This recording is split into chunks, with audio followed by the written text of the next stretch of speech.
কে কেমন আছেন? তো আমি কিন্তু আজকে মারাইন থং পাহাড়ের একদম উপরে আসছি। এই যে সূর্য দেখা যাচ্ছে, এখানে মন্দির আছে 3টা। এটা কিন্তু নতুন হচ্ছে একদম নতুনভাবে। আর এইদিকে দেখেন কি দেখা যাচ্ছে, একদম পাহাড়ের নিচে ওইদিকে আরও পাহাড় আছে। তবে এখানে একটা নদী দেখা যাচ্ছে আঁকা বাঁকা কীভাবে সাপের মতো। এটা হচ্ছে মাতামুহুরী নদী। তো এই মাতামুহুরী নদীটা দেখেন দূর থেকে কত সুন্দর দেখায়। তো অসাধারণ একটা দৃশ্য।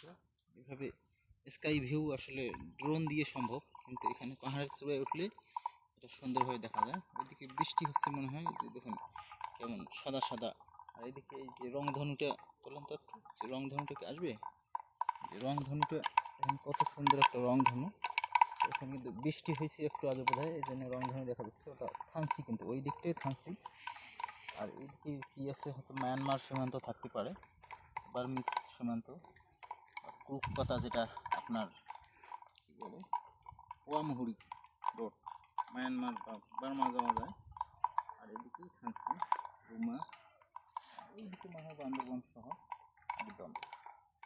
তো এই ধরনের দৃশ্য আসলে দেখার পর অন্যরকম একটা ফিলিংস আসে, মন ভরে যায়, ফাটাফাটি একটা অবস্থা। এখানে যারা আসবেন আশা করি ভালো লাগবে। আসলে মনে হয় যে এখানেই থেকে যাই, এরকম একটা অবস্থা। সবাইকে ধন্যবাদ।